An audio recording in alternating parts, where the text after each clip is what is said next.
Welcome to In the Spotlight, where we get the chance to take a breath from the frenzied daily news cycle and delve into a Jewish question or conversation that deserves a deeper dive and can challenge or inspire us. I'm Abigail Pogrebin, and I am joined today by Rabbi Justin Pines. He directs national youth and young adult initiatives for the Shalom Hartman Institute of North America. Prior to joining Hartman, he served as Director of Character Development at the Ramaz Middle School. He also served as the Senior Fellow at the J.J. Greenberg Institute for the Advancement of Jewish Life, where he worked closely with Rabbi Dr. Irving Yitz Greenberg, a good friend of mine, an incredible teacher of teachers, on a variety of writing projects. Justin is the grandchild of 4 Holocaust survivors. He received his BA in Communications from the University of Pennsylvania and his JD from Harvard Law School. He received his smicha from Yeshivat Hovevei Torah. Before becoming a rabbi, he practiced corporate law at Paul Weiss in New York. Am I right? Around the corner. Welcome, Rabbi Pines. You're allowing me to call you Justin today. Justin is great. Yes. Thank you. So we're in serious territory, talking about the Holocaust, talking about Holocaust remembrance. Even as I was preparing for this, I sort of felt the fragility and sensitivity of this. How did you come to focus particularly on Holocaust remembrance and figuring out some kind of ritual or approach to, in a way, the untouchable? Sure. So I'll say, I don't even know that I made that choice in some ways, right? I was born into a family of 4 Holocaust survivors. Growing up, I assumed that every Jew's grandparent was a Holocaust survivor. Most of my parents' friends were children of other survivors. My grandparents lived in Hillside, New Jersey, where they were surrounded by Holocaust survivors. And so I think my kind of whole understanding of what it meant to be a Jew and a Jew in North America was informed by this sense of being the grandchild of Holocaust survivors and the message that came with that. And can you go a little deeper into what their histories were? I'm sure each of them is a book unto him or herself, but what is their kind of their trajectory to America? Yeah, so all 4 were from Poland and had varying experience in the Holocaust. I think I'll just focus for our time on one, my grandfather, my maternal grandfather, Murray Pantier. May his memory be a blessing. Because he kind of, I think, was the one who really made it a priority of his to bring his story to the world. And he was one of 7 children. He lost all 6 of his siblings in the Holocaust and both of his parents. And he was saved by Oskar Schindler. There was something that affected his whole life. Both losing his family kind of informed the way he thought about building family here, and also this sense that a human being, Oskar Schindler, made this choice to save Jews. Like, he still, to the day he died, had no idea how he ended up on Schindler's List. And so he became a charge of his was, first of all, like many Holocaust survivors, getting the story out there, making sure that everyone in the world knew what had happened to him, and at the same time also telling the story of Schindler. To the point that when the movie became made, he was very close with Steven Spielberg. A lot of his personal stories showed up in the film itself. It felt like this triumphant moment for him, where it felt like, okay, my story is being told, people will know, people will never forget, never again. And at the same time, in addition to the Schindler story, he was deeply involved and invested in Holocaust institutions. So the U.S. Holocaust Memorial Museum, he served on the founding council with Rabbi Yitz Greenberg, Yad Vashem in Israel, Museum of Jewish Heritage. These all became areas of focus, first for him and later for my family members, my parents, my uncles and aunts, my cousins. It's kind of become something that the whole family is deeply invested in. And obviously we know that sometimes silence was the path for many survivors, that they felt they didn't want to revisit it, they didn't want to relate it or somehow transfer the trauma onto their children and grandchildren. It sounds like in your family it was discussed all the time. Was it out in the open? How much truth was shared? So I think it depended on which grandparents. So even my grandfather's wife, Lucy Pantier, spoke much less about it. Like, their testimonies, my grandfather has like 2 8-hour testimonies, and I think my grandmother's is like an hour and a half. It was just like there was less excitement to run around telling the story. But I'll say, on the other hand, as we're thinking about like Yom HaShoah right now, and the idea of like Holocaust memory, like it didn't feel like this like once a day thing. It felt like something that was like part of the fabric of our lives. And I still feel that. That's like, I know there's, people are writing articles and dissertations on this, but we just had a Purim party at our house, and I was reflecting with a friend. Thank God we had so many children running around, and all these shoes in the front door, sitting on the floor, and I can't help it. Like when I see stacks of shoes like that, it evokes Holocaust imagery, and it happens all the time. I'm sitting online to order food at something, and there's a buffet, and there's just like this, like what does it mean to stand online for food? The psychological not leaving your plate empty, like all those small things that kind of became part of your way of life. I interviewed twins who were survivors of Mengele for my second book about twins, and she said she could never go to a supermarket and look at grapefruit displayed again the same way, and the way that the fruit slid or was packed, because they had to actually handle bodies in the same way. It was just something that never left me.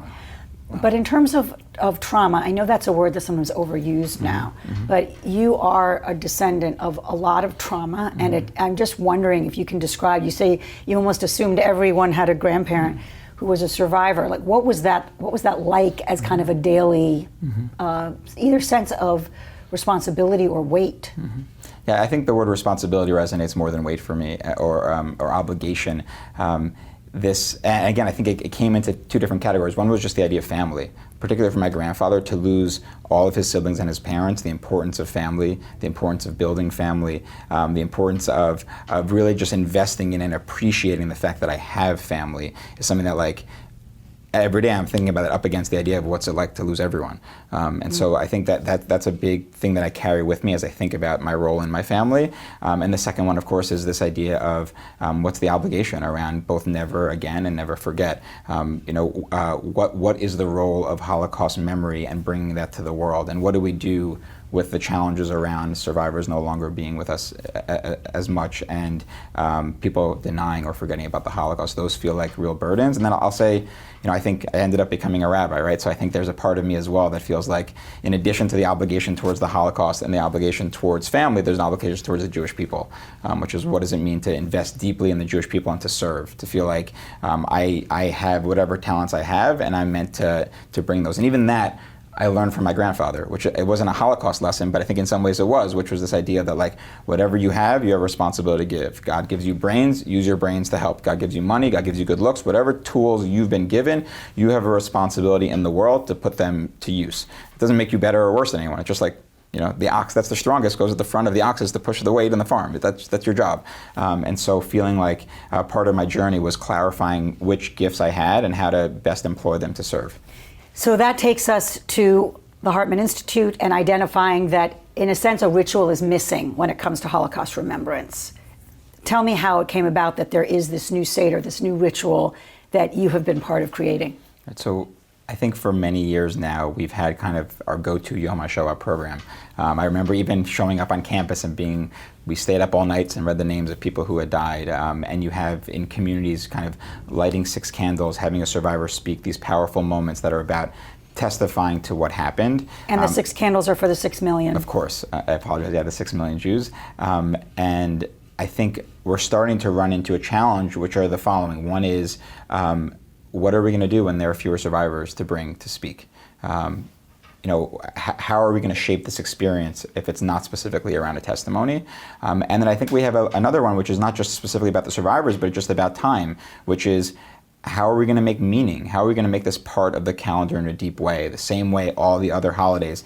On Passover, we make meaning of the Exodus story. On Sukkot, we make meaning of what it means to journey through life from one place to another. On Shavuot, the making meaning around what it means to be at the Mount Sinai and receive the Torah. Even on the 9th of Av in the summer, to make meaning of the destruction of the Holy Temple in Jerusalem. And so the question becomes, as we're looking ahead, not only to beyond the generation of the survivors, but beyond the generation of the children of survivors and grandchildren of survivors, how are we going to make this how are we going to make meaning of this memory on an annual basis so that it becomes part of the fabric of Jewish life? And what did you decide? Great. So Michal Govrin, a colleague of mine over in Israel at the Shalom Hartman Institute, our Israel team, kind of brought together a group, as we do often at Hartman, of thinkers, of people who are different, of philosophers and artists and writers, and really. I just want to say that Michal is a writer and professor at Tel Aviv University, and she founded an interdisciplinary research group on Holocaust memory. So you gathered writers, artists. Tell me else. Who else was at the table? Sure. I think. Or not by name, but by. Yeah, I think a variety of people, both within Hartman and beyond, which is often our style, leading thinkers on the subject. And I think because we were talking about ritual, also people who had a background in ritual creation, and also people who had a background around poetry and music and those types of things, because when you're building a ritual, it's really, there's all these different facets of it. And over time, Michal, one of the things, it started as a discussion, not as a let's build a ritual, but over time, what emerged was that there was a need to create some sort of ritual moving forward that could encapsulate what it means to pause on Yom HaShoah and really make meaning out of this moment. And so I think, and that grew very quickly in Israel. Thousands of people were starting to do that in Israel. And then we had this moment last year where we felt like, this needs to come to North America. Like we have, it's time. And so we had. What grew in Israel? What would you call it? Was there a name for it? I'm sorry. So it's called Hitkansut, is the name of the ritual, which literally means kind of a convergence. You could think of the word Beit Knesset, the house of gathering. That's the same root. Hitkansut. Hitkansut. Or in Hebrew, hikanes, to go in. So some kind of gathering convergence. I think the theme behind the name was the sense that we need to bring people together to have this experience. And that includes both people who are directly connected to the Holocaust, but people who are not as well. You imagine the beginning of the Passover Seder where we're inviting everyone in. This idea, how do we gather together to have this experience? Is there also the convergence of the past and the future? It feels to me in a way that that's part of the challenge here, right? Is to, as the survivors sadly go, how are we telling this story going forward? Great. So I think that's a perfect example of making meaning of the ritual, right? So that jumps out at you immediately, which is, and I think that's true, which is the convergence of the past and the future. I think a third way you could look at it is also within yourself, like within one person. What does it mean to bring a convergence of all these complicated feelings we find around the Holocaust? And when you brought it to North America, it had to take a different shape, or was it similar in terms of readings, poetry, song? How did you determine the actual content? So one of the beautiful natures of Hitkansut itself is that it's highly customizable.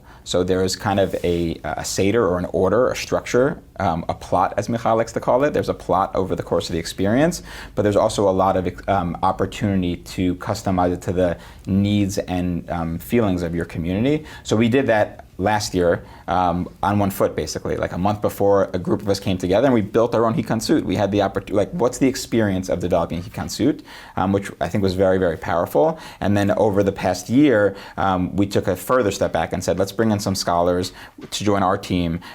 People like Rabbi Avram Lotek, the writer Dara Horn, Nicole Lieberman, my sister, who's also a lay leader. And we spent time really thinking about and really investigating the same way their team had from a North American lens, some of these challenges, some of these themes, like what do we want to say about them? So give me a sense, a little bit of how it's structured. Great. So the basic structure has 6 parts, which is to start with first inviting people in. The second, and which I think is so important, is also remembering what came before. I think as someone who's been through every version of Holocaust education, I remember like going on the trip to Israel where we just visited graves the whole time, or mass graves, and it was so focused on death. And instead, coming later on where we spent a whole trip focusing on life before the war. So I think we felt like an important piece of this is remember. And even that, having people sit around the room trying to remember life before Europe is so complicated. There are so many different narratives, individual communities that had totally different focuses, right? You think about Germany, Poland, like it's totally different. So the second piece is remembering. The third is lamenting. The third is recognizing what was lost, right? I think that's often one of the key themes of any Holocaust program, and here it's a piece of it. Trying to focus on the individuals who were lost, the peoples whose names we don't know, the communities that were lost, the cultural loss. The fourth is focusing on what it means to confront evil, which also was another complicated question that we discussed. How do you not fetishize evil? How do you make sure that you're exploring it in a way that actually serves humanity and is not kind of like making the story about the evil? Are there lessons to be learned from both understanding how the evil came about and also thinking about how to avoid that evil in the future? And we could talk about that for a while, like different angles of what shows up there. The fifth, this is close to home for me, is honoring. honoring life in some way. So both Jews and non-Jews who were able to in some way make life-affirming choices during the Holocaust, whether they were, Oskar Schindler in my grandfather's case, or, in my grandfather's own story, my grandfather was alone with the last time he was with his siblings was in 1941. It was his parents and all of his siblings in one room, and them not having enough food. And my grandfather saying to his mother, she fed them some kind of soup, some kind of small thing, and she wasn't eating. And him saying to her, like, why aren't you eating? And she's saying she's not hungry.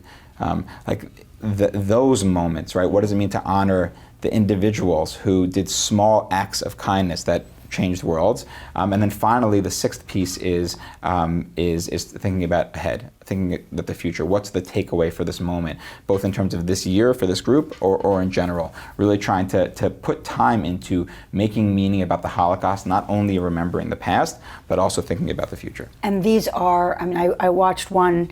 How many have there been in North America so far? So we've had, within North America, we had a virtual Hitkansut because of COVID last year. And this year we're having a virtual Hitkansut again, an in-person piece of Hitkansut as part of a conference next week. And then we're going to start in May training professionals to bring it to their communities. And you can imagine some of the hesitation people will feel when they hear this.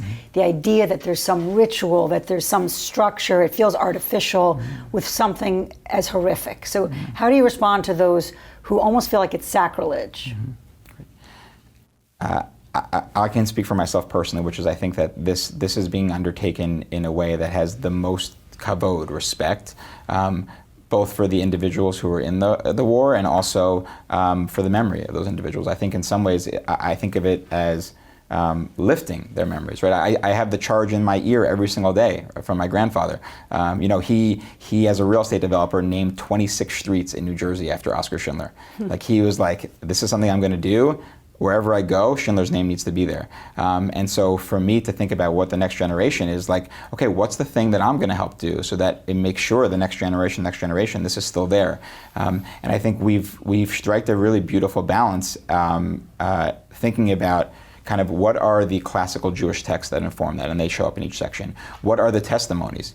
This is not, we're making things up. We're trying to think about, there's all these testimonies. And the third is kind of what's the plot? What are things we want to make sure we cover? And like I said earlier, I think it's all about being customizable, right? You can imagine bringing this to a community and saying, and we did this at Hartman, within our community, who has stories to share around the world before the Holocaust?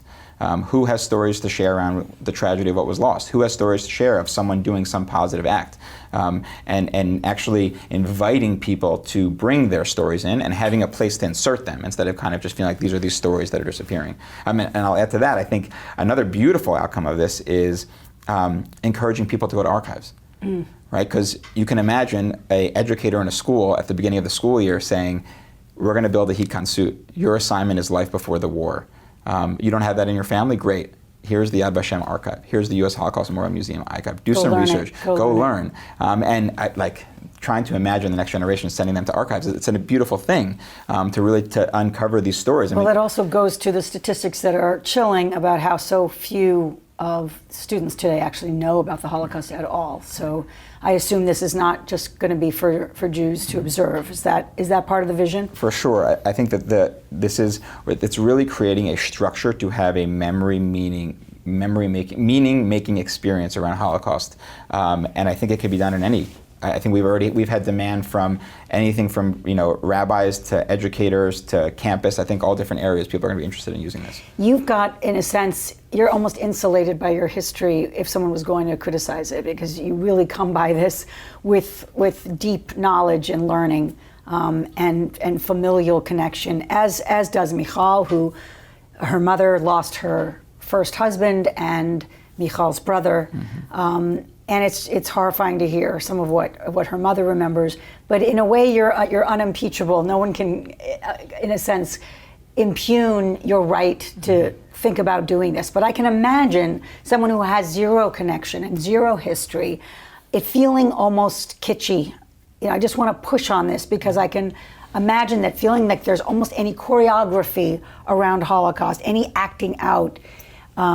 People could feel like in some way distances you, it theatricalizes it. So I just want to really give you a chance to say why, particularly having experienced it, That's really not at all. First, I know it's not the intent, but it's not the result. Right. So first I'll say that despite any background, I take all steps in life with trepidation, right? Who am I? I know nothing, right? I'm trying my best, and I think that's important to keep in mind. The second piece I'll add is that I think it's also okay to say that this ritual itself is it's not for the world. It's for me. It's for Michal, right? It's creating a vessel for me to do the work, to go through. What do I make of the evil in the Holocaust? And the same way we have on our Seder night, we have these themes that we're forced to talk about. It's creating a space. The alternative is me watching my grandfather's testimony, which I try to do annually as well, which is so personal and important, but now creating a space where I'm in conversations with others, I think is a key piece of this. And also I would say, something we're going for with the invitation at the beginning is really trying to encourage people who have no connection to the Holocaust into this conversation. And we even, within the ritual, there are moments that really name that. I mean, we discovered in our group also there's in between. We have someone in our Hartman team who knows nothing about the story of how their family was lost. They just know they were lost. And so they're never asked to speak at a Holocaust event because they have this 7-page story of all the details. They just have pain. They just have this missing thing. So, finding a way to bring in everyone, I think, is a big challenge. Is kind of one of the goals here. I want to just play a little bit from the Zoom Hitkansut that was last year. Sure. Am I right? Which involves some testimony and also some of the Yiddish singing that I remember from my grandmother. Sure.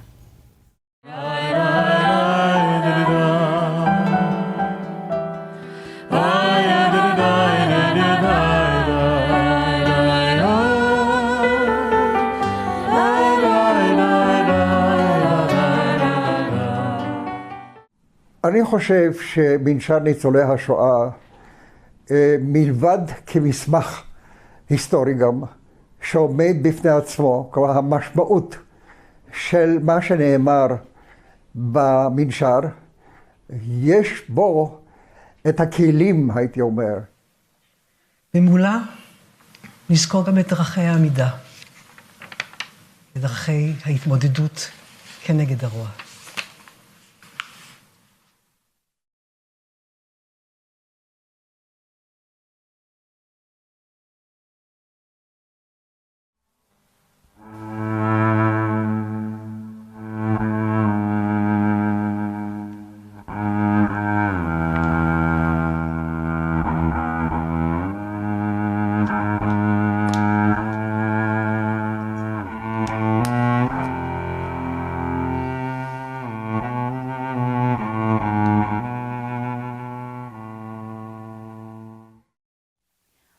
I want to go to the section of confronting evil because it's one of the hardest things that any of us grapple with.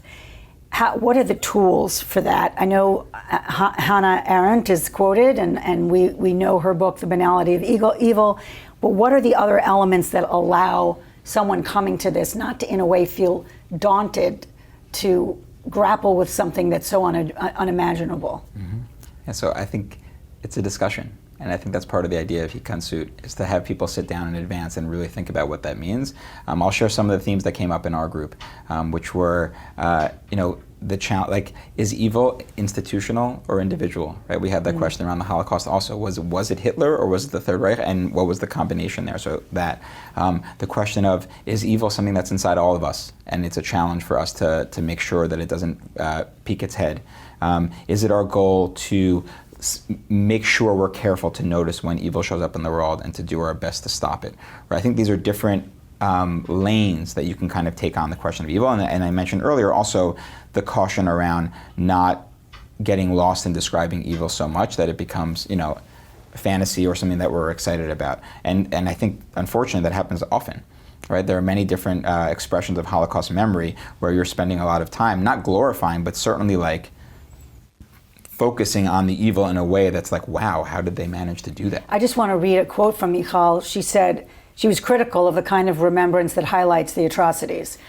Today, she writes, the memory of the Shoah, focusing as it does on the graphic presentation of the ways victims were tortured by evil, constitutes a perverse source of inspiration. Mm-hmm. Explain that. What is the kind of fetishizing, as we both struggle with the word, of particularly the machinery around extermination. Right. Yeah, so I think it's, you hear these stories. I'm thinking of a memoir that I can't think of the name of it offhand, but where someone talks about kind of discovering in Eastern Europe, there's whole groups of people that are like keeping notes on things that the Nazis pulled off, right? Like this idea of like we have a whole culture of horror movies. So suddenly you're going to these places and you're focusing on like, wow, how were they so impressive in executing their plan this way? Which is like, we're totally losing the focus, or we're trying to focus on here. And you could also imagine, unfortunately, like in conversations that I'm sure we're not privy to, where there are people are taking that even further and saying anti-Semitic things or anti-other group things, where you're saying they should have this or they could have this. And so I think we have to be very careful to confront evil but not put it on a pedestal. And what about the humanity of people, which I know you emphasize as well? These are not just victims, and Michal emphasizes that as well. These were people who were, love is a word that is used. There was a sense of generosity, and not just, it was the miracle of survival, but it was also the miracle of goodness in the midst of the greatest darkness. And how is that something that, again, doesn't get in some way, I don't want to say like treacle, but it's again that tricky balance between saying, but there was love in the concentration camps. That there's that sense of getting that just right. So for me, that's my thing for the Holocaust. That's why I'm a student of Rabbi Yitzhak Greenberg, who we mentioned earlier, who's so focused on the idea of the dignity of human life and the infinite value and equal value, unique value of life. And so having kind of brought that theology into my life, when I look at the Holocaust, all I see is questions around dignity of life. For me, when I break down the Holocaust, that's what I'm focusing on. In what ways did we forget or destroy the dignity of human life, and in which ways are we raising up dignity of human life? And when I go through, my grandfather has a different story where he was being forced to bury dead bodies, and he came across a child that was alive and breathing, and he asked the local SS person, please, for a kind bullet, please, can you put this person out of their misery? And the SS person said, for this piece of no. And in that moment, noticing that's not the Holocaust. That's not like a government and a nameless Jew. That's my grandfather trying to show dignity for human life in that moment, and that's an SS officer in that moment completely destroying and neglecting the dignity of human life. And so for me, the whole story, or what are the moments where people, I'll say the word, chose life, and what are the moments where people chose the opposite of life? And I think one of the big challenges, when I went through Hitkansut, really the first time myself, I came out thinking about, my sixth section, where you're thinking about how you're going to stand up and come out of this, was how do I choose life in my life? What are the steps that I can take to make sure that I'm choosing life on a daily basis? And in the one that I watched, you said, this is you speaking, where is God in all of this darkness? God is to be found in the deeds of those who choose life, even as the world around them chooses death. That there was also a Deuteronomy quote that you probably know by heart and I don't, that having a choice. Can you? Right. So Moses, in his final speech, lays out before the people, choose. You have a choice, blessing or curse. You have a choice, life or death. And we could spend a lot of time breaking down that quote as well. But for me, I think we're just our choices.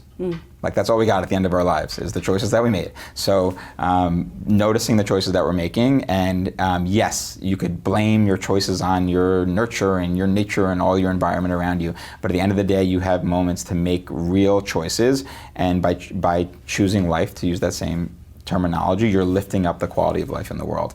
And that's for me is like a big takeaway. You call this a Seder, which is translated to order. When you look at our Seders today, or I'll speak for my own family, we have two Seders, there's a bit of mayhem, joyful mayhem, chaos, argument, a lot of laughter.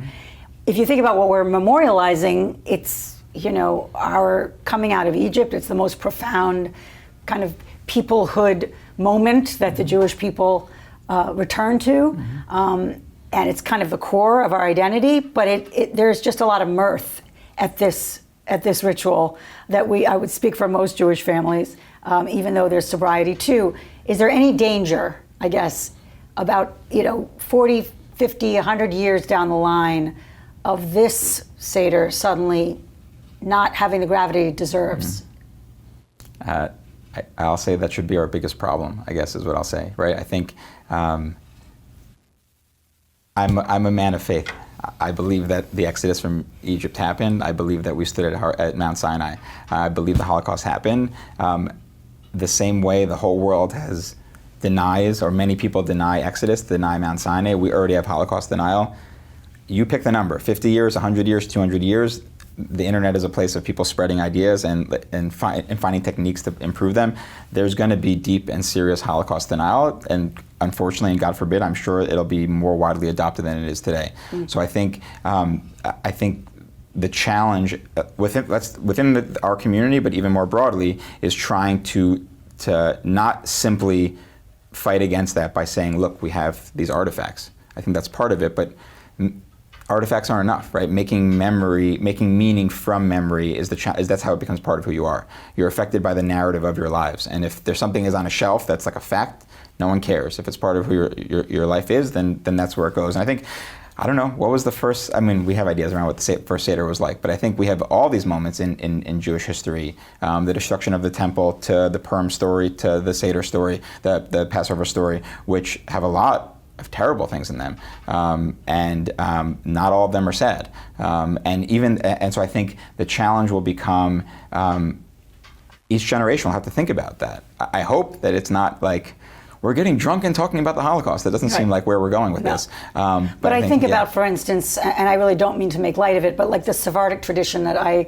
learned when I was writing my book about the Jewish holidays, which I've adopted at my Seder, is to have scallions at each person's plate, and during Dayenu, just during the chorus, you can whip your neighbor as the Egyptians whipped the Israelites, and so there's laughter in that, and I find I find that harmless. But I guess I wouldn't feel so great if there was something akin to that in Hitkansut in the future. Great. I think I'm in agreement with you there. I would say that, again, step one is, are we doing something about Yom HaShoah in 100 years? Let's get there, right? And let's do that work. And then I think step two is, we can't control the future, but we hope that this will develop into a ritual that will help people make memory. We had a great discussion. Our Israeli team included a joke in the Hitkansut in Israel, and they thought it was important to have that as a piece of it. It was like, I think, a joke about Hitler, and some of the American team really pushed back on that. We're like, we don't have that sensibility that we should throw a joke in. And I think it speaks to different sensibilities. And it wasn't an insensitive joke, of course. It was, the idea was like, the same way we cry, we also need to laugh. We need to feel a range of emotions at this experience. And also that the victims were human. And right. So, and one of and I think one of my colleagues, they had when we focused on the remembering life before the war section, also had a story about the Cholent thief, which we ended up including, which is the idea of it was something that brought to light life and happiness and love and all those things you said. So I think, we can't, the same way I can't control prayer in synagogue can be totally inappropriate and totally appropriate. We hope that people aren't going to take this off the rails, but we also hope there's room to wiggle for people to really notice their sentiment. I need some laughter as part of this. I need to focus on the happy things that happened before the war. We want to give them that space to really customize it so that it reflects the sensibilities of their community. I want to zoom back to Yom HaShoah as a holiday. When I was, again, writing my Jewish year, which covers almost all, I'm sure I missed a holiday, I spoke to Rabbi Chaim Seidler-Feller, who was Hillel director at UCLA for a number of years. And he said, the modern holidays have kind of failed.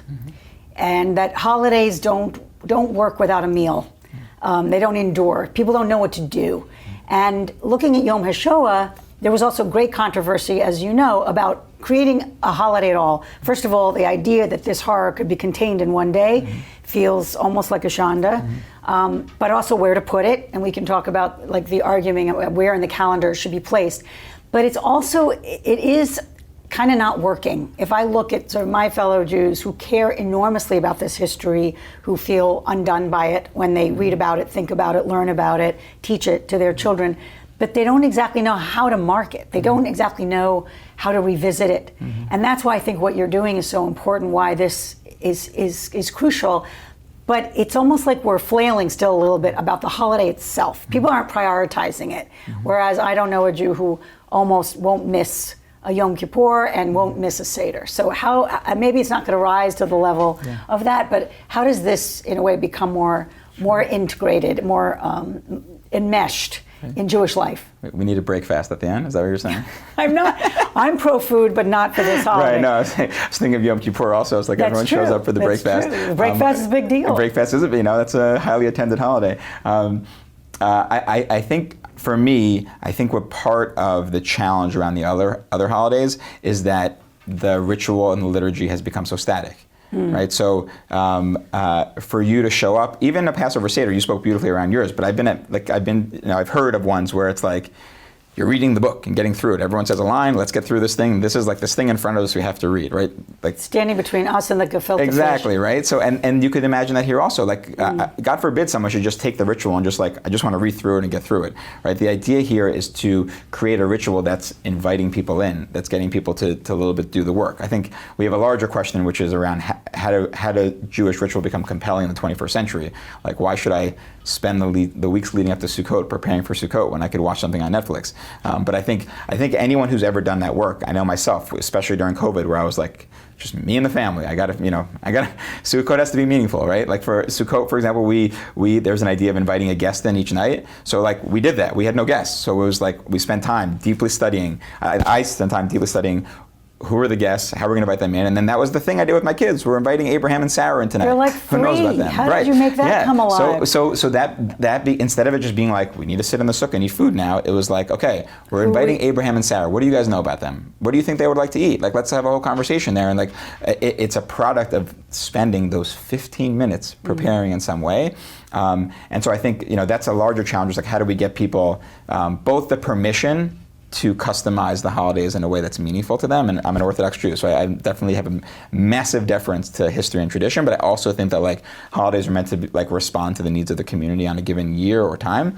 And then also, can we give them the space to do the work? And that's why I think here, this model of deciding 5 months in advance or 6 months in advance, we're planning a Yom HaShoah program, or we're planning a Hitkansut, and I'm going to give you the assignment, as a community member who has a connection to the Holocaust, or as a 8th grader who's going to do research, to really do some thinking about what does it mean to confront evil, or what was life like before the Holocaust, or what was life like in Western Europe before the Holocaust, right? All these different questions. I think that's a way to get people to have some more meaningful buy-in to this, where it feels like this is their own. Because I think really at the end of this, it's meant to be an impactful experience, right? It's meant to be that you are sitting in community with others, having a meaningful conversation. I mean, it speaks in some ways to Hartman more broadly, right? Like, which is, we're often, there are these one-liners on TV and on social media that people are throwing at each other, and most of our program is not that, right? It's in bringing people into a room and putting out some ideas and having a meaningful discussion about them, kind of going deep. And I think this is what we're suggesting here as well, which is like, can we do that with Yom HaShoah? Can we do this with Holocaust memory? Can we invite people into a conversation and have them talk to each other about it? And not because there's an answer or a ritual that we have to check, but we have a general plot and we have a few themes we want to explore and we want to hear what people have to say about it. So I want you to put on your rabbi's hat. I know you've been wearing it, your kippah, but just in terms of forcing us, or asking us, I should say, to revisit the hardest stories. It is absolutely absurd to complain about having to do that, the pain, discomfort around doing that. But I see people wanting to avoid it for good reason. It is it's excruciating.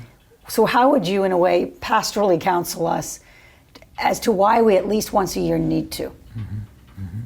Great. So there's, I guess, a few ways to go at this question, but I'll say this is what we do for everything, right? This is our tradition, and I think we're trying to make the Holocaust part of that tradition, which is, you don't want to think about atonement? I got a day for you, right? You don't have to spend all year thinking about it. Hopefully in Elul we're starting to prepare. And like I said, the more preparation, the more we get out of it, like anything else in life. We have the Sabbath, we have Passover, we have Sukkot. Like, we've really dedicated times. I said the 9th of Av, also the idea of destruction of the temple. Our whole religion is a cycle in time, where every year we're coming back to the same themes and asking those questions.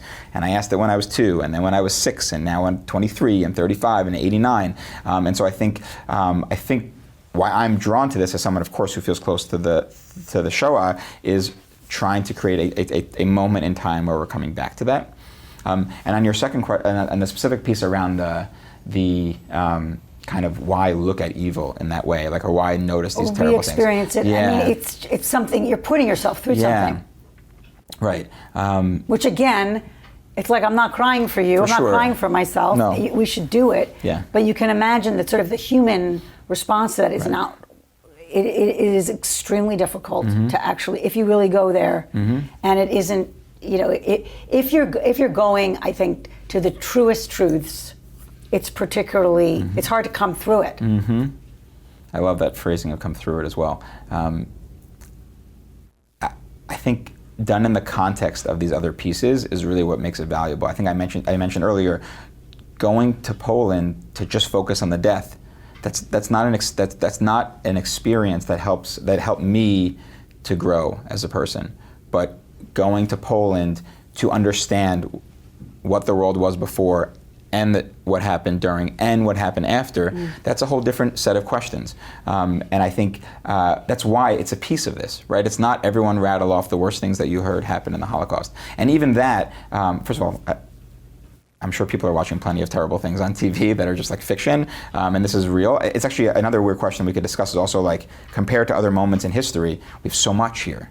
We have so much testimony, right? Whether what you believe or don't believe about the past, but even the Spanish Inquisition, we have some letters. Like, we don't have like endless video testimony of anyone who's in there. So, like, what we do with that, I think that's an interesting piece of it as well. And I think for me, it's also, when I am sitting through that, it's not like, I'm not like, ooh, I want to get a good cry right now. And I'm not saying that you're implying that. It's more, I'm trying to encounter the person who's telling their story and trying to understand what it means for me, which I think is a mini metaphor for this whole experience, which is, how do we go through a serious 1.5 hour, 2 hour, full day experience, and go through. You know, we talk about, we sit and then we stand at the end. This idea of to sit in it and be in it together, and then at the end, it's almost like getting up from Shiva in some ways, from being a mourner, like getting up from this difficult experience to think about how are we going to face the world after this.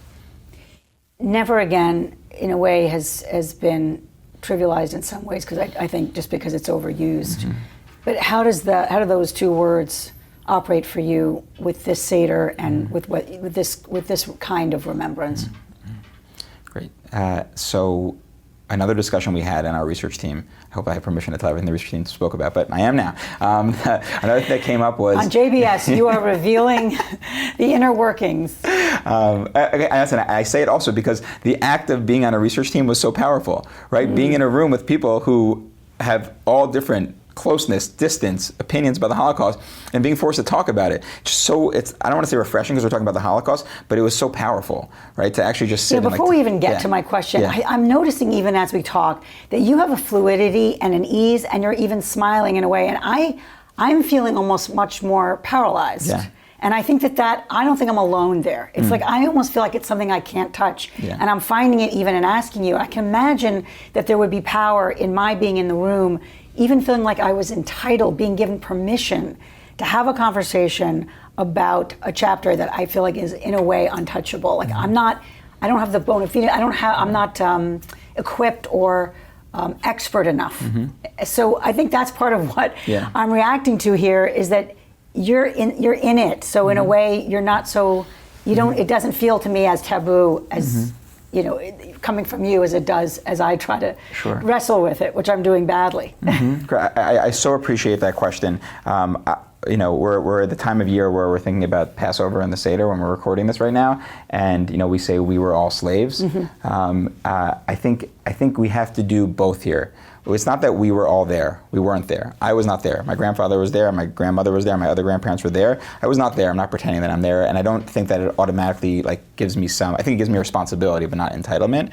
But I think in some ways and I'm not in the business of explaining the Holocaust, right? Let's be very careful, which I think is a different line here, right? I have Rabbi Yitz Greenberg in my ear, kind of like, any response or reason you're going to give for the Holocaust, you have to be willing to say to the children who were burning, right? And so there's no say that again slower. I'm paraphrasing, but any reason for the Holocaust you're going to offer, or justification, theological, not theological, whatever it is, if you can't say that answer straight face to the children who are going to be burnt alive, then you can't say it. And so I think I definitely want to stay away from the goal. It's not about explaining the Holocaust. It's about owning one of the most important, even though it was a terrible, but one of the most world-changing moments in Jewish history and human history, right? So everyone has a responsibility. It's not just, I think in some ways it's a deeply Jewish story, but I think there's also an element that like the world needs to think about this. And so kind of, saying it wasn't me or I'm not entitled to be at the table in some ways is staying away from it. So I think the real question is like, what do we do with this? This is a big deal. I mean, I try to live my life where everything, is an opportunity to learn and make meaning, but this is a big one. And so I think I think people, and I think we go for that in the format of inviting people in to make this not like a 3GNY, third generation survivor, that's like a New York club, part like third generation survivor group club where it's like, oh, you have connection, I have connection, we're buddies, let's talk about this, but to be more like, this is a big deal and it's not enough to record all of the facts that would happen. Right? What needs to happen is we can't do it all day, every day. Same, we can't do any holiday all day, every day because it'll make us crazy. And there should still be Holocaust education, of course, all year round. But can we set aside time where we're actually going to reflect on the meaning of this moment in history? So never again, to return to that, the way it's used now, how you want those who maybe attempt or engage in this kind of ritual, how does that phrase operate? Right. So we had a discussion. I mentioned that sixth section where we invite people to talk about. I think we call it remembering responsibly and the responsibility to remember. This idea of what does it mean stepping forward? What's the next thing for you? And our original version, it was very interesting because I think in the Israeli version, it was kind of like the leader can decide. You can have breakout groups to discuss X, Y issue, and all of us across the board on the North American team were like, no, like that's going to totally go off the rails. Like if you just like let the Hitkansut guide be like, pick your social justice issue that you want to connect this with. Suddenly there's going to like you said, like you mentioned like 100 years from now everyone's laughing at this, but what about 100 years from now? It's like we're not talking about the Holocaust anymore. We're just using this as a ritual to talk about my personal social justice thing that I'm excited about, that I'm have everyone in the room get excited about and use the Holocaust as a tool to convince them. And that would be a failure. I think that would be. I think it's not black or white. I think there's lessons in the Holocaust that should push us to pursue social justice issues, but I think kind of just like it gets watered down, right? In Israel, you don't have that, but in America, or at least from our colleagues, we hear it's not the same level where it's like the heat doesn't work in our community. This is like the Holocaust, right? Like just like some, like anything that comes up can be like, call someone a Nazi or call someone a Holocaust. I think we want to be very, very careful about that. And so I think when I think about never again, there's of course multiple ways to take it, right? There's never again, like we have to make sure the Jewish people are safe. Right? There's never again, we should make sure there's no genocide in the world. And then there's never again, we should just more broadly think about what are, to go back to what I said earlier, never again that human dignity should be forgotten, period.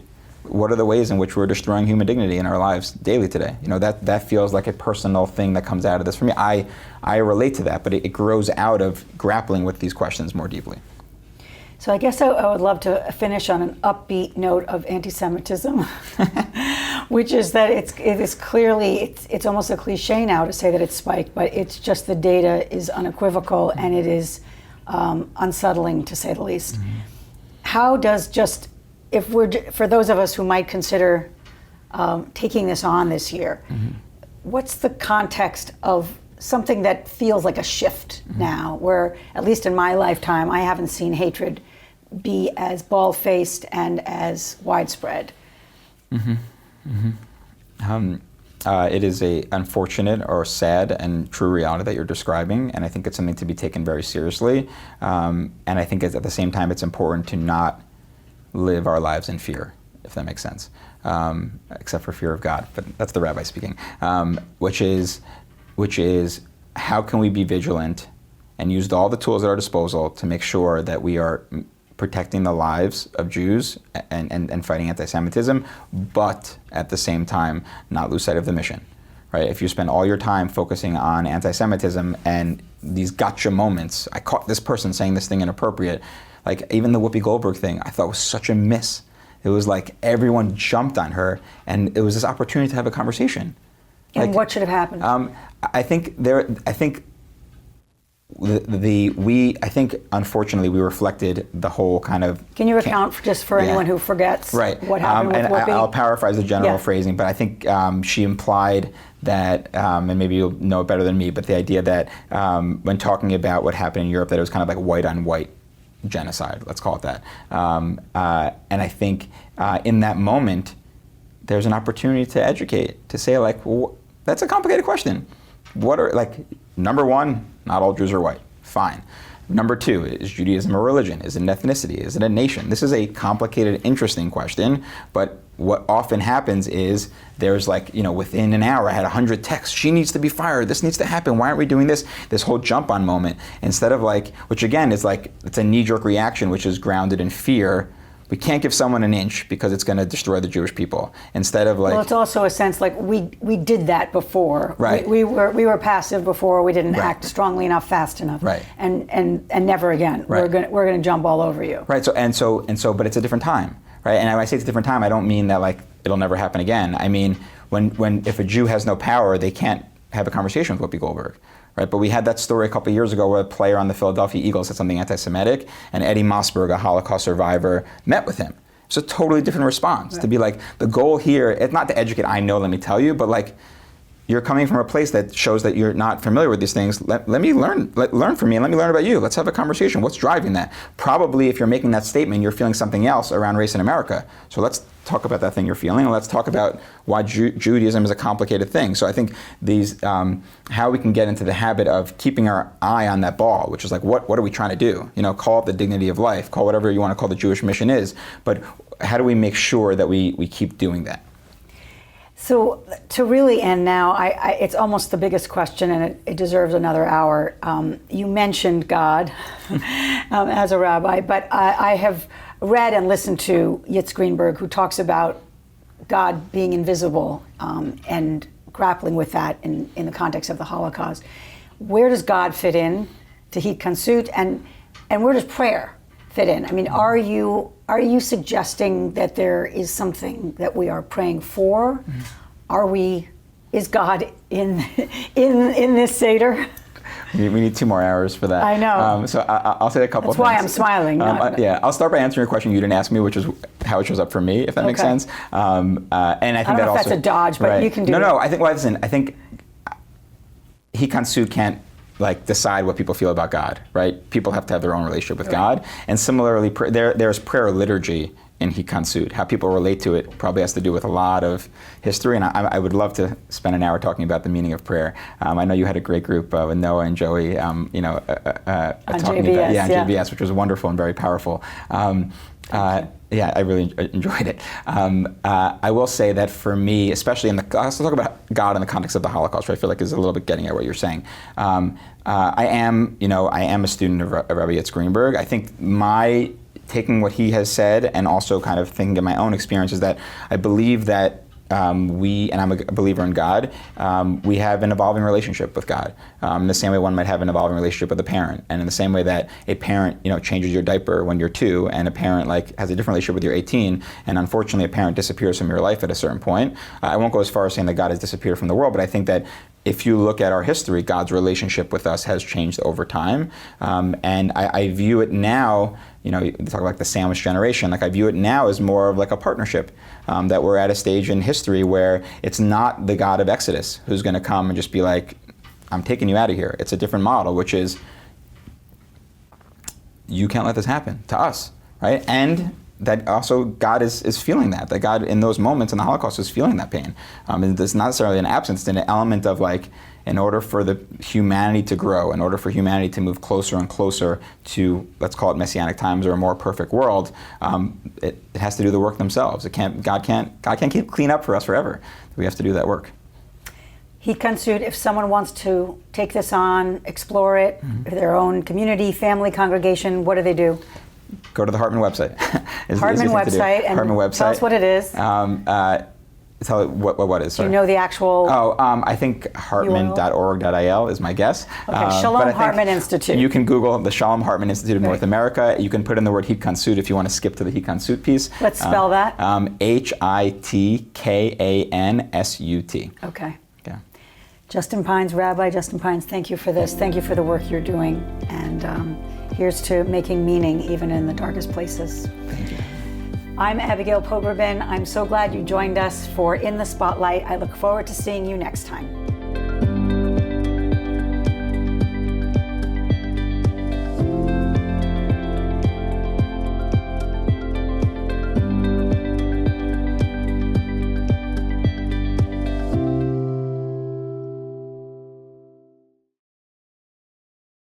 We would be pleased to send a complimentary DVD of this program to anyone who wishes to support JBS with a tax-deductible gift of $36, double chai or more. Simply visit the JBS website at jbstv.org and click on the Donate button to make a donation by PayPal or your credit card. And please indicate the program for which you would like a DVD. Or you can send your tax-deductible check to JBS, Post Office Box 360, Stamford, Connecticut 06904. Or you can call the JBS Pledge Line at 833-MY-JBS-TV. That's 833-695-2788. And again, please remember to indicate which program you would like to receive with our compliments. We thank you for your kind support.